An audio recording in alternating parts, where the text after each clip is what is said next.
عالم بنایا، دنیا میں پہچانوایا، کنویں میں رہنے والے سے میدان میں اتارا، اس اکلیتی کھلوتی ایک تنہا نبی کی بیٹی کو برداشت نہ کر سکے تو اور گھر کو جلا کے فاطمہ کو دنیا سے رخصت کر دیا۔ تو اسی بات کو قرآن کہہ رہا ہے جو اچھی نسل والے لوگ ہیں ان سے اچھے پیدا ہوئے ہیں، جو بری نسل والے ہیں ان سے برے پیدا ہوئے ہیں۔ اب آپ پہچانیے فاطمہ کا قاتل کون ہو سکتا ہے؟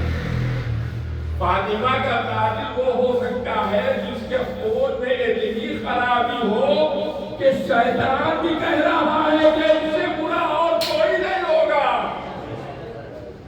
توجہ فرمائیں، آپ کے ساتھ بات آگے بڑھے انشاءاللہ۔ ایک مرتبہ درود پڑھ دیجیے۔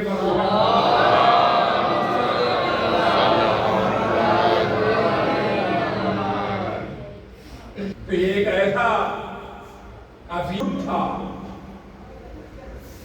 تاریخ عالم میں ایسا کوئی جرم رونما نہیں ہوا، کسی امت نے اپنے نبی کی بیٹی کو نہیں مارا۔ اور بڑے بڑے صحابہ نے، نبی کے بڑے بڑے صحابہ نے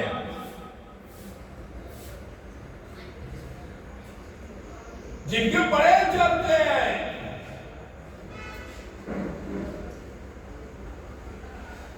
جس نے خود کبھی نہیں کھایا امت کو کھلایا، اس کو اس طرح سے ظلم کے ساتھ، چلیے بات یہیں تک ختم ہو جاتی، مگر آگے دیکھیں آپ کہ ظلم کرنے کے بعد ظلم پر پردہ ڈالنے کے لیے ظالموں کی تعریف کا سلسلہ شروع کر دیا، اور اتنی تعریف کی کہ گاڑی میں گاڑی، لاری میں لاری، اونٹ پر اونٹ، کتابوں پر کتابیں، اوراق پر اوراق لکھتے جاؤ، لکھنے والے انسان ہیں اور فاطمہ کی تعریف کرنے والا اللہ ہے۔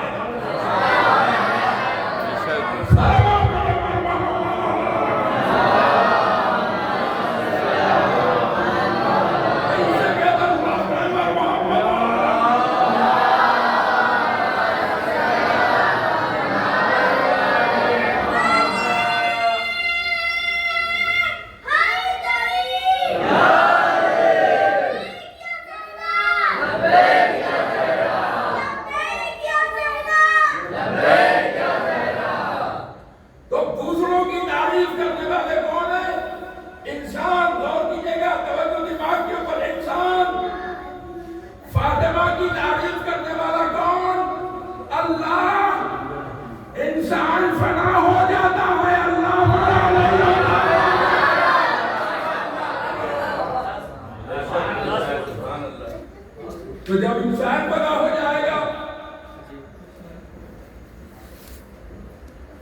تو تعریفیں بھی بنا ہو جائے گی، اور اللہ کو ہمیشہ رہا ہے، ہمیشہ رہے گا، باقی ہے نا اللہ باقی، اللہ ہمیشہ رہنے والا ہے، اللہ ہی تعریف کر رہا ہے فاطمہ کی۔ تو فاطمہ کی تعریف تمہارے گزارے سے مٹ نہیں سکتی ہے، تم مٹ جاؤ گے، فاطمہ کی تعریف نہیں مٹ سکتی ہے، تم بنا ہو جاؤ گے۔ تو عزیزان ملت آپ دیکھیں، میرے باتوں پر غور فرمائیں گے، میرے لفظوں پر غور فرمائیں گے۔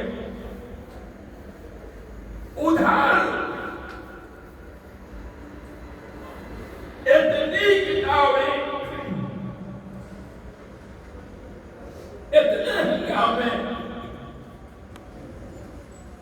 جس کی کوئی حل نہیں ہے، حدیثوں حدیثیں، حدیثوں پر حدیثیں، فضائل فضائل ان کے دوسروں کے۔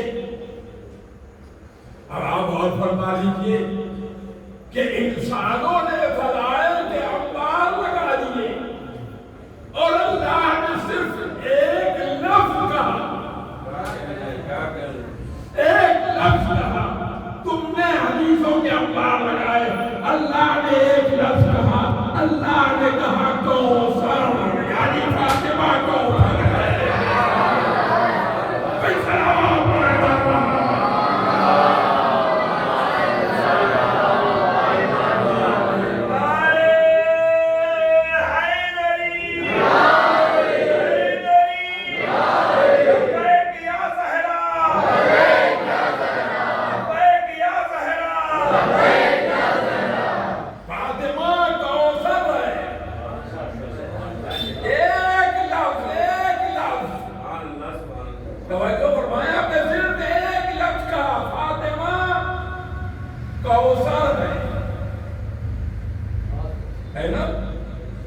فاطمہ کوثر ہے.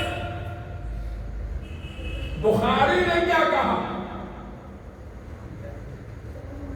بخاری نے کہا کہ کوثر پر کچھ صحابہ جائیں گے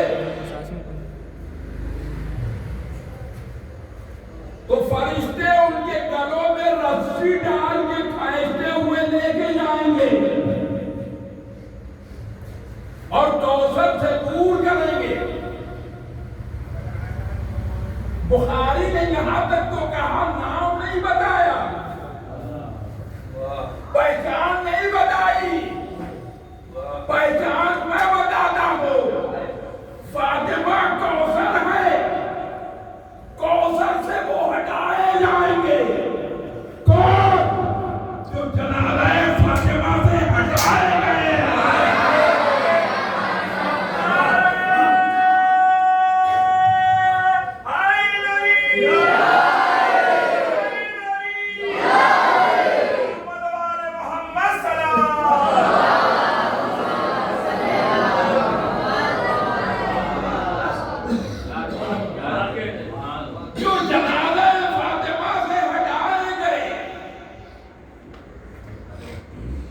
جو تدفین فاطمہ